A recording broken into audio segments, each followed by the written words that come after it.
Episode देखने से पहले आप इसके फर्स्ट और सेकंड पार्ट जरूर देख लें, ताकि आपको इससे पहले की स्टोरी पूरी समझ में आ जाए। इसके पहले के दोनों वीडियोस के लिंक मैंने डिस्क्रिप्शन बॉक्स में दिए हैं, तो आप वहां से उन्हें देख सकते हैं। तो चलिए कहानी की शुरुआत करते हैं। कहानी में आगे हम देखते हैं कि जीसू की टीम के सारे मेंबर्स चीयर्स करने के लिए गिलास उठाते हैं, लेकिन जीसू के दोनों हाथों को उसके बॉयफ्रेंड्स ने पकड़ा होता है। जब सब जीसू की तरफ देखने लगते हैं तो वो अपने दोनों हाथों को छुड़ाकर झटके से खड़ी होती है और फिर वो एक्साइटेड होकर कहती है कि आज हमारी पूरी टीम साथ में पहली बार डिनर कर रही है, तो हम इसे इतना बोरिंग नहीं बना सकते। फिर वो सबके लिए ड्रिंक्स मंगाती है और खुद सबके लिए स्पेशल ड्रिंक्स बनाती है। वो बिल्कुल एक्सपर्ट जैसा बिहेव करती है। फिर वो सबके साथ चीयर्स करती है। उसकी बनाई ड्रिंक्स पीने के बाद सब उसकी ड्रिंक की तारीफ करते हैं। मौका देखकर वो वॉशरूम जाने का बहाना बनाती है और फिर साइड में जाकर वो ऐसे चैन की सांस लेती है जैसे कि वो मौत के मुंह से निकलकर आई हो। बाद में ये सारा किस्सा वो ह्यूनवू को बताती है। वो हैरान होकर पूछता है कि क्या सच में उन दोनों ने एक साथ तुम्हारे हाथों को पकड़ा हुआ था? आखिर तुम वहाँ से बिना पकड़े कैसे आ गई? वो कहती है कि यही तो मेरा टैलेंट है। फिर वो कहती है कि मेरे दोनों बॉयफ्रेंड्स की आपस में काफी पट रही है। ह्यूनवू कहता है कि ये तो अच्छी बात है। वो कहती है कि तुम तो बिल्कुल गधे हो। सोचो, अगर दोनों की आपस में ज्यादा बनने लगेगी और गलती से कहीं दोनों ने एक दूसरे को मेरे बारे में बता दिया तो मेरे सारे किए कराए पर पानी फिर जाएगा। फिर वो ह्यूनवू से 1000 रुपए मांगती है। जब वो देने से मना करता है तो जीसू कहती है कि तुमने खुद तो कहा था कि अगर मैं तुम्हें नेक्स्ट टाइम कुछ मजेदार बताऊंगी तो तुम बदले में मुझे रुपए दोगे। चलो अब मान निकालो। ह्यूनवू कहता है कि तुम तो बड़ी लालची निकली, मुझे लगा था कि तुम भूल गई होगी। वो अपनी जेब चेक करता है। उसके पास कैश नहीं होता तो वो उसे ऑनलाइन पेमेंट करने के लिए कहता है। नेक्स्ट डे ऑफिस में जीसू देखती है कि उसके दोनों बॉयफ्रेंड्स आपस में काम से रिलेटेड बात कर रहे होते हैं। वो दूर से उनकी बातें सुनने की कोशिश करती है। तभी उसके पीछे से हाइन जीमून की तारीफ करने लगती है। वो कहती है कि काश मेरे पास भी ऐसा कोई बॉयफ्रेंड होता, लेकिन जीमून की तो ऑलरेडी गर्लफ्रेंड है। मुझे पता नहीं है कि उसकी गर्लफ्रेंड कौन है, लेकिन मुझे उससे बहुत जलन हो रही है। ये सुनकर जीसू को हंसी आ जाती है। उन दोनों को साथ में ऐसे हंसकर बातें करता देखकर हाइन कहती है कि मुझे तो लगता है कि ये दोनों जल्दी ही बेस्ट फ्रेंड बन जाएंगे। जीसू बड़बड़ाती है कि ऐसा नहीं हो सकता। हाइन पूछती है कि ऐसा क्यों नहीं हो सकता, तो जीसू बात बदलते हुए कहती है कि मुझे नहीं लगता है कि वो दोनों बेस्ट फ्रेंड बनेंगे। इसके बाद जीसू सोच में पड़ जाती है। अब उनकी सारी टीम मीटिंग में एक प्रोडक्ट पर बात कर रहे होते हैं। सब उस प्रोडक्ट के बारे में अपना ओपिनियन देते हैं। तभी जीमून कहता है, तुम भी तो यही प्रोडक्ट यूज करती हो ना जीसू? उसकी ये बात सुनकर सब चौंक जाते हैं। जीसू तेहो की तरफ देखती है। जीमून को अपनी गलती का एहसास हो जाता है, तो वो तेहो से माफी मांगता है। तेहो उसे उसके बात करने के तरीके पर ध्यान देने के लिए कहता है। ये सब देखकर जीसू अपने दिमाग में एक खतरनाक प्लान बनाना शुरू कर देती है। मीटिंग के बाद जीसू तेहो से बात करने जाती है। वो उससे पूछती है कि क्या तुम्हें जीमून की बातों पर गुस्सा नहीं आया? वो कहता है, मुझे थोड़ा गुस्सा तो आया था। जीसू कहती है, मैंने देखा था कि तुम अपना गुस्सा रोकने की कोशिश कर रहे थे। मुझे पता है कि तुम्हें रूड लोग बिल्कुल पसंद नहीं है। जीमून और मेरा घर एक ही एरिया में पड़ता है, तो हम दोनों साथ में 1-2 बार घर गए हैं। शायद इसलिए वो ज्यादा फ्रेंडली हो गया था। तेहो कहता है कि तुम्हें उससे थोड़ी दूरी बनानी चाहिए। जीसू कहती है कि मैंने कोशिश करी थी। वो तेहो को जीमून के खिलाफ भड़काने लगती है। वो कहती है कि जीमून तुम्हें पसंद नहीं करता है। वो कह रहा था कि उसे तुम्हारे साथ काम करने में दिक्कत हो रही है। बाद में वो जीमून को भी तेहो के खिलाफ भड़काती है। वो कहती है कि तेहो ऐसा ही है, वो अपने टीम वालों को ऐसे ही परेशान करता रहता है। तुम आज ही की बात को ले लो, तुमने इतनी बड़ी गलती भी नहीं की थी जो उसने इतने लोगों के सामने तुम्हें ऐसे डांट दिया। जीमून भी कहता है, हाँ मैंने ऐसा भी तो कुछ नहीं कहा था जो उसने सबके सामने मुझे इतना सुना दिया। मुझे लगा था कि वो बहुत अच्छा है, लेकिन अब मुझे लगता है कि मैंने उसको गलत जज किया। जीसू का प्लान काम करने लगता है।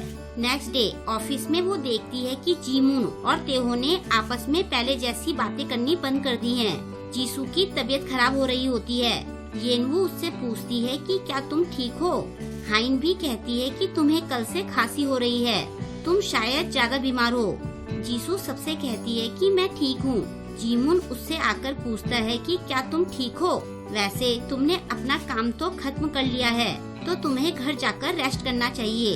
ये सुनकर तेहो कहता है, तुम ये कैसे डिसाइड कर सकते हो कि किसे कब घर जाना चाहिए? जीमून उसे सॉरी कहता है। फिर तेहो जीसू को रेस्ट करने के लिए घर भेज देता है। घर जाते टाइम जीसू कॉल करके ह्यूनवू को साथ में चिकन खाने के लिए कहती है। वो कहता है कि मैं अभी जॉब पर हूँ, तो मैं नहीं आ सकता। जीसू की खांसी सुनकर वो कहता है कि क्या तुम सच में बीमार हो? जीसू कुछ कहती है, लेकिन वो ये कहकर कॉल काट देता है कि मैं अभी बिजी हूँ। तभी जीमून भागते हुए उसके पास आता है। उसे देखकर जीसू पूछती है कि तुम यहाँ क्यों आए?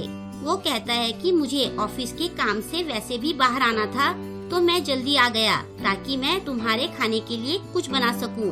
जीसू कुछ कहना चाहती है, लेकिन तभी वो उसके सिर पर हाथ रखकर जीसू का टेम्परेचर चेक करता है। जीसू को ज्यादा बुखार होता है, तो वो उसके साथ उसके घर जाता है। घर आने के बाद वो जीसू को हॉस्पिटल जाने के लिए कहता है, लेकिन वो मना कर देती है।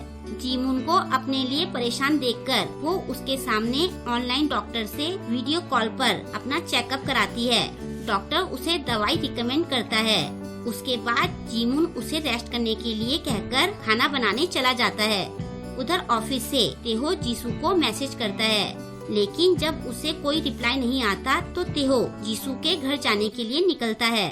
उधर जीसू खाना खाती है और फिर जीमून उसे दवाई खाने के लिए देता है जो उन्होंने ऑनलाइन ऑर्डर की थी। दवाई खाने के बाद जीमून को अपनी इतनी केयर करता देखकर वो जीमून को प्यार से हग करती है। जीसू को बड़ा अच्छा लग रहा होता है। उन दोनों का मूड बनने लगता है। जीमून उसे किस करना चाहता है, तो जीसू कहती है कि मेरी वजह से तुम भी बीमार पड़ जाओगे। वो कहता है कि कोई बात नहीं, और ऐसा कहकर वो दोनों किस करने लगते हैं। जीसू को तेहो का मैसेज आता है कि मैं तुम्हारे यहाँ आने वाला हूँ, लेकिन जीसू तो किस करने में बिजी रहती है, तो वो मैसेज नहीं देख पाती। तेहो उसकी बिल्डिंग में पहुँच जाता है। उधर रूम में वो दोनों इंटीमेट हो रहे होते हैं। तेहो लिफ्ट तक आ जाता है। लिफ्ट से बाहर आकर वो जीसू के डोर तक पहुँच जाता है। अंदर दोनों किसिंग करते हुए कुछ ज्यादा ही ओपन हो चुके होते हैं। तभी डोरबेल बजती है। जीमून पूछता है कि क्या कोई गेस्ट आने वाला था। जीसू मना करती है। जीमून देखने जाता है कि कौन आया है। अब जीसू अपना फोन चेक करती है। तेहो के मैसेज पढ़कर वो परेशान हो जाती है। वो जीमून को रोकने के लिए पीछे जाती है, लेकिन तब तक जीमून डोर खोल चुका होता है। उसे ऐसे सुन खड़ा देखकर वो डर जाती है। जीसू को लगता है कि आज तो मैं बुरी तरह से फंस गई हूँ। जीमून बाहर देखते हुए पूछता है कि ये सब क्या है। जीसू कोई जवाब नहीं देती।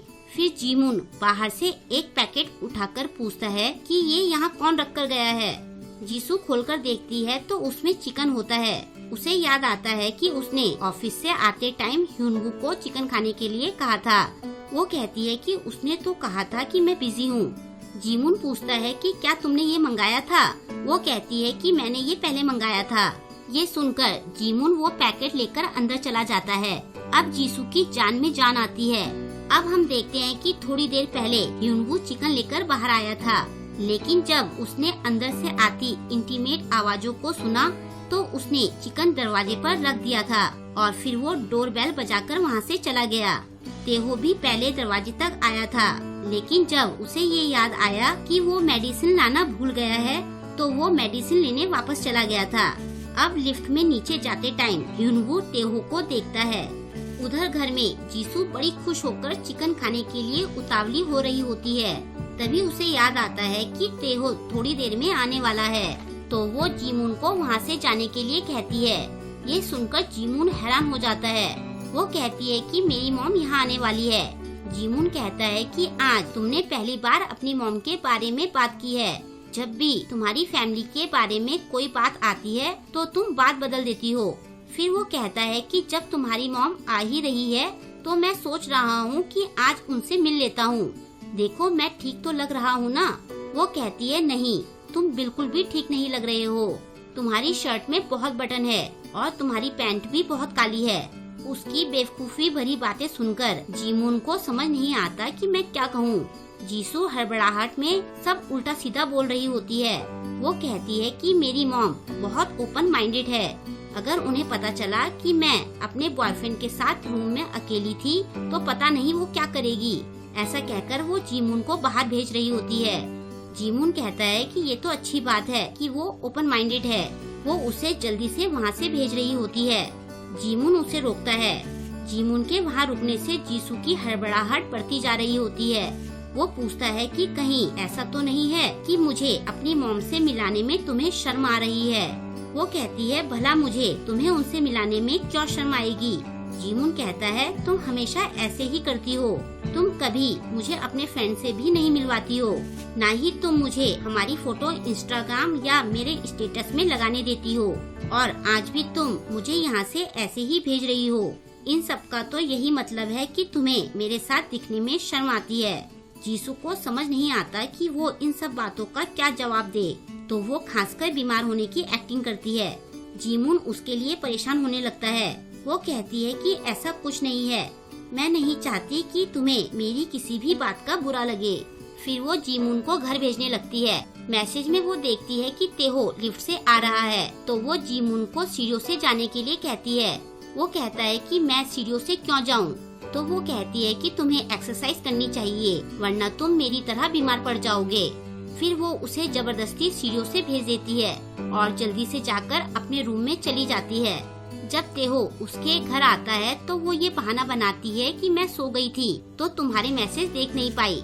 लेकिन जीमून को भेजने के चक्कर में इतनी भाग दौड़ करके उसे बहुत पसीना आ जाता है। तेहो पूछता है कि तुम्हें इतना पसीना क्यों आ रहा है? तो वो बहाना बनाती है कि मुझे बुखार की वजह से इतना पसीना आ रहा है।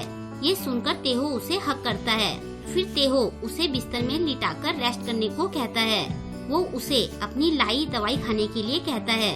ये सुनकर जीसू की सिट्टी पिट्टी गुम हो जाती है, क्योंकि वो तो दवाई खा चुकी थी। लेकिन ये बात वो तेहो को नहीं बता सकती थी। वो खाना ना खाने का बहाना बनाकर दवाई खाने से बचने की कोशिश करती है। लेकिन तेहो कहता है कि मैंने तुम्हारे जूठे बर्तन देख लिए हैं, तो तुम खाना खा चुकी हो, तो चुपचाप अब दवाई खाओ। वो कहती है कि क्या दवाई की ओवरडोज से कोई मरता है? वो कहता है कि कोई मरता तो नहीं है, लेकिन थोड़ी प्रॉब्लम होती है। जीसू फिर से बचने के लिए तेहो को वहाँ रुकने के लिए कहती है, लेकिन तेहो के जोर देने पर उसे दवाई खानी पड़ती है। तेहो उसे आराम करने के लिए कहकर चला जाता है। दवाई खाकर जीसू को नींद आ जाती है। शाम को जब वो उठती है तो चिकन ठंडा हो चुका होता है। उसके फोन में दोनों बॉयफ्रेंड्स के बहुत सारे मैसेज आए होते हैं। उधर जीमून एक बार में बैठकर ड्रिंक कर रहा होता है। जिनकी सारी बातें याद करके वो सोचता है कि क्या जीसू को लगता है कि मेरी हरकतें बच्चों जैसी है। दूसरी तरफ अपने घर में जाकर तेहो को याद आता है कि दिन में जीसू ने उसे रुकने के लिए कहा था। फिर वो सोचता है कि कहीं मेरे ना रुकने से वो नाराज तो नहीं हुई होगी।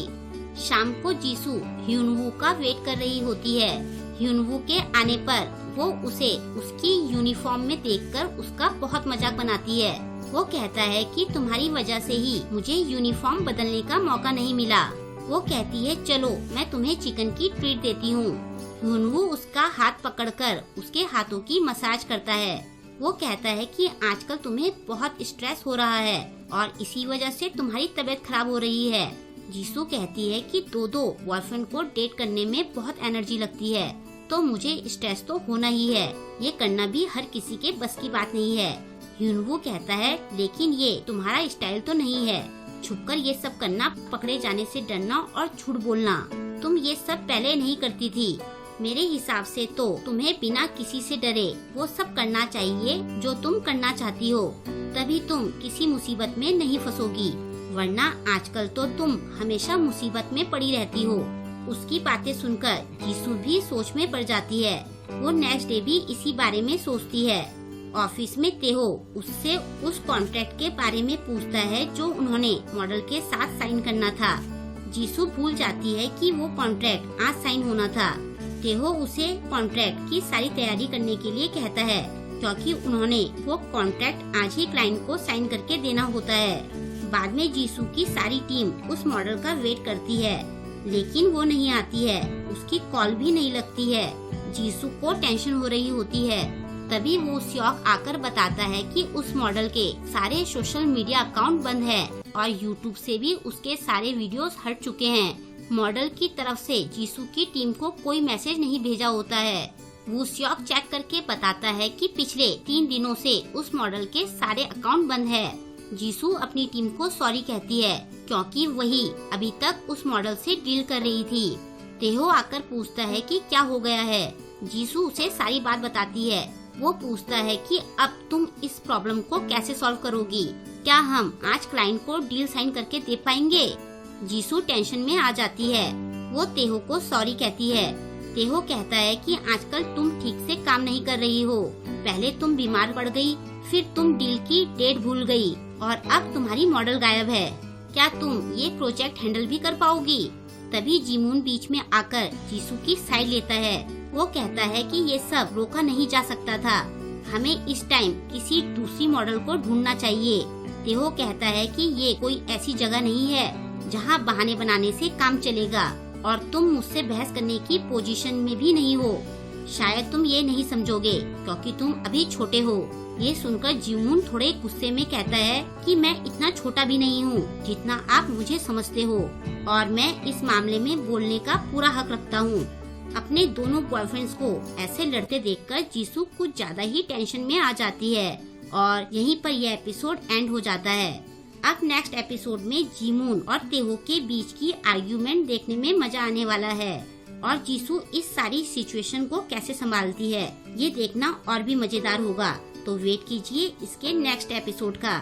आई होप कि आपको आज का ये एपिसोड अच्छा लगा होगा। आपको ये एपिसोड कैसा लगा मुझे कमेंट करके जरूर बताएं और वीडियो को लाइक और शेयर करना ना भूलें।